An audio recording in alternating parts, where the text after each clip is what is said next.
नाज़रीन इते ख़बर वांसा शेयर कंदासीं त सिंध हुकूमत लोकल गवर्नमेंट एक्ट 2013 में तरमीम जो फ़ैसिलो करे वरितो आहे। नए मकानी निज़ाम लाइ मकानी इदारनि वारे वज़ीर नासिर शाह जी सदारत में इजलास थियो। समूरनि स्टेक होल्डर्स सां मुशावरत बाद नओं मकानी निज़ाम जोड़ियो वेंदो। सूबाई वज़ीर नासिर शाह जो इहो चवणु आहे। उहा खे आगाह कयो पिया सिंध हुकूमत लोकल गवर्नमेंट एक्ट 2013 में तरमीम जो फ़ैसिलो करे वरितो आहे।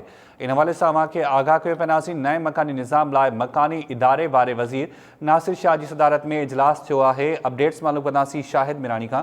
जी शाहिद, छा तफ़सील आहिनि वधीक इन इजलास जे हवाले सां?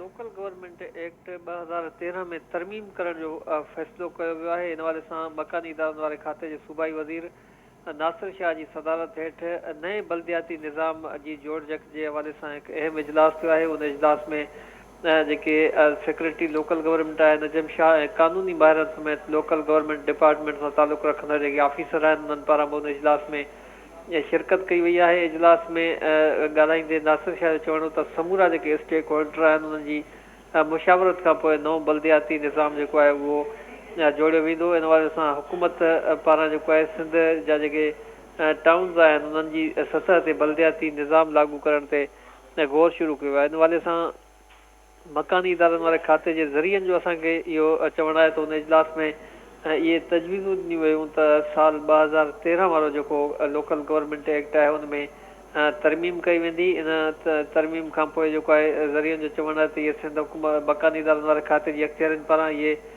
समूरियूं जेके नए बल्दियाती निज़ाम वारियूं जेके सिफ़ारिशूं आहिनि उहे तयारु करण खां पोइ सिंध हुकूमत हवाले कयूं वेंदियूं। जंहिंखां पोइ उहो मामिलो सिंध काबीना में जेको आहे ॾिनो वेंदो। उनखां बाद ई मकानी इदारनि वारो जेको नओं कानून आहे उहो लागू कयो वेंदो निज़ाम। जी ठीकु आहे, वॾी महिरबानी शाहिद मिरानी अपडेट करण जे लाइ।